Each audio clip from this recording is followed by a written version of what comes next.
جوڑ پیدا کرنے کے لیے یہ ضروری ہے کہ ہم اپنی زبان کو سنبھالیں. سنبھالنے کیا مطلب ہے؟ جو بات دل میں آئی ہے ہر بات ہم اپنی زبان پہ نہ لائیں. پہلے سوچیں کہ اس کو زبان پہ لانے سے جوڑ پیدا ہوگا یا توڑ پیدا ہوگا.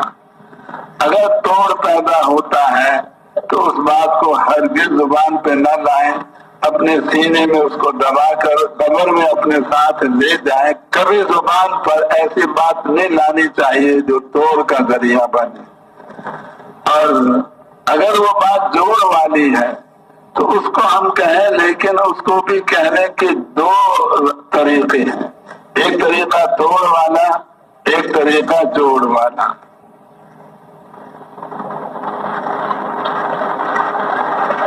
مثلا ایک آدمی کو ہم یوں کہتے ہیں کہ آپ کے والد محترم تشریف لائے ہیں، آپ باہر آ کے ان کو ملیں. تو یہ ٹوٹا ہوا آدمی بھی اس عنوان سے ہمارے ساتھ جڑ جائے گا.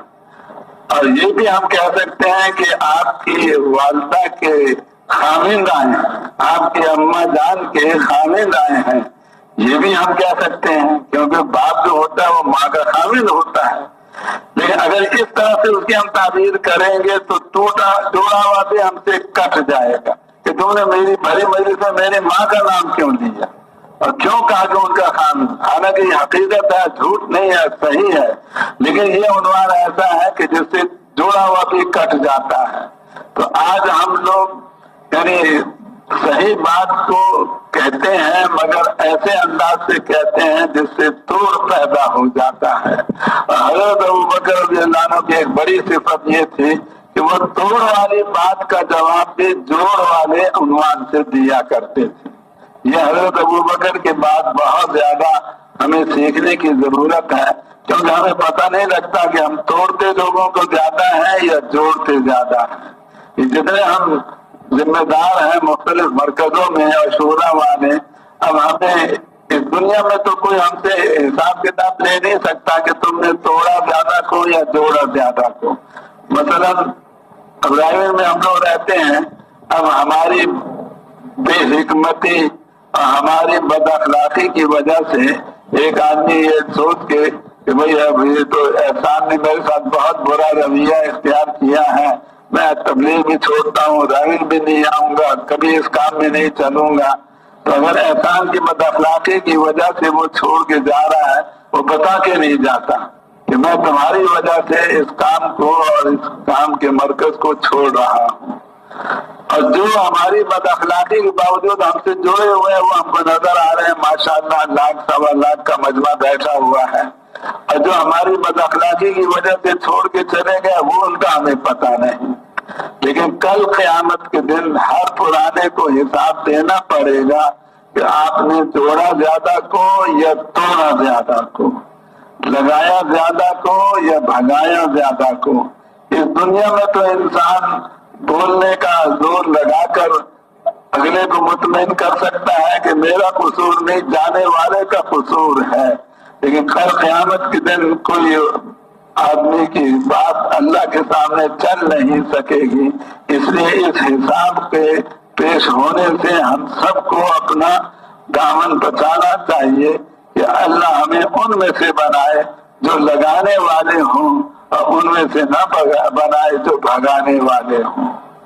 اب حضرت ابوبکر کے پاس 2 صحابی آئے کہ رسول پاک علیہ الصلوۃ والسلام نے ہمیں زمین دی تھی، آپ حضور کے خلیفہ ہو، آپ بھی ہمیں زمین دو. تو حضرت ابوبکر نے ساتھی جتنے موجود تھے ان سے مشورہ کیا، سب نے کہا کہ دے دو. تو چنانچہ پرچہ بنا کے لکھ دیا فلاں زمین ہم نے فلاں 2 مسلمان صحابی کو دے دی.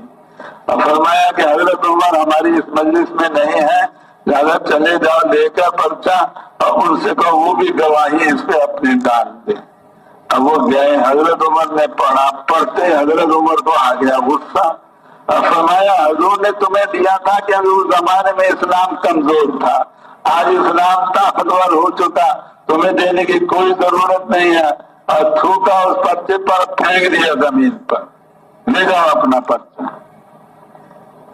اب وہ دونوں حیران کہ امیر وہ ہے، امیر کے پرچے کو مامور ایسے تھوک کے نیچے پھینک رہا ہے، وہ دونوں پرچہ اٹھا کے حضرت ابو بکر کے پاس پہنچے اور ان سے سوال وہ کیا جس سے توڑ پیدا ہو جائے حضرت ابو بکر حضرت عمر نے۔ یہ پوچھا کہ اے ابو بکر آپ بتائیں آپ حضور کے خلیفہ ہیں یا عمر؟ اب اس کا بظاہر جواب کیا بنتا ہے کہ میں خلیفہ ہوں رسول پاک علیہ السلام کا۔ اس میں اپنے مقام کو اپنی زبان سے ظاہر کرنا، اپنی بڑائی کا اظہار، حضرت ابو بکر میں اس کی کوئی ذرہ برابر بھی گنجائش نہیں تھی، کبھی ایسا لفظ نہیں بولتے تھے جس سے ان کی بڑائی ظاہر ہو، اس لیے یہ جواب نہیں دیا۔ جو کیونکہ اگر یہ جواب دیتے تو فوراً کہتے آپ اچھے امیر ہیں، آپ کا مامور تو آپ کے پردے کا احترام نہیں کرتا۔ یوں فرمایا ارے بھائی اگر عمر امیر بننا چاہتے تو وہ بن سکتے تھے، کیونکہ پہلے میں نے انصار کو ابو عبیدہ کے پاس بھیجا تھا، انہوں نے انکار کیا، میرے پاس آئے تو میں نے حضرت عمر کے پاس بھیج دیا تھا۔ اگر حضرت عمر اس وقت امیر بننا چاہتے تو میں نے موقع دیا تھا، وہ نہیں بنے، اس لیے مجبوری میں مجھے بننا پڑا۔ ایسا جواب دیا کہ ان دونوں کا غصہ بھی ٹھنڈا ہو گیا۔ ان کا سوال توڑ والا تھا، جواب جوڑ والا دیا۔ اور پھر حضرت عمر پیچھے سے پہنچ گئے غصے میں بھرے ہوئے اور یوں فرما رہے ہیں کہ اے ابو بکر یہ زمین آپ کی ہے یا مسلمانوں کی؟ ہاں بھائی میری نہیں ہے، مسلمانوں کی ہے۔ تو آپ نے مشورے کے بغیر کیسے دے دی؟ اب اس کا جواب حضرت ابو بکر کے پاس ہے کہ سارے مسلمانوں سے ایسے مسئلے میں مشورہ کرنا ممکن نہیں، جتنے میرے پاس تھے ان سے میں نے مشورہ کر لیا، تو سب نے کہا تھا تو آپ تھے نہیں، آپ کے پاس میں نے پرچہ بھیج دیا۔ تو حضرت ابو بکر حضرت عمر کو ایسا جواب دے سکتے تھے جس سے وہ لاجواب ہو جاتے، لیکن ان کا غصہ اور بڑھ جاتا۔ یہ جواب نہیں دیا کیونکہ اس میں پھر توڑ پیدا ہوتا ہے۔ کیا جواب دیا؟ اے عمر میں نے اسی لیے آپ سے کہا تھا کہ آپ خلیفہ بن جاؤ، میں کمزور ہوں، لوگوں سے دب جاتا ہوں، آپ طاقتور ہو، آپ لوگوں سے نہیں دبتے۔ تو ایسا جواب دیا کہ جس سے حضرت عمر کا بھی غصہ ٹھنڈا ہو گیا۔ سوال توڑ والا اور جواب اس کا جوڑ والا۔ آج امت کے بے شمار ٹکڑے ہو چکے ہیں اور جو امت کو تقسیم کرتا ہے، کچھ کو اپنا سمجھتا ہے، کچھ کو غیر سمجھتا ہے، وہ رسول پاک علیہ السلام اور صحابہ کی محنت پر پانی پھیرتا ہے اور امت پنے تو وہ ذبح کرتا ہے۔ اس لیے اللہ ہمیں ان میں سے نہ بنائے جو امت میں توڑ پیدا کرنے والے، اللہ ہمیں ان میں سے بنائے جو امت میں جوڑ پیدا کرنے والے ہوں۔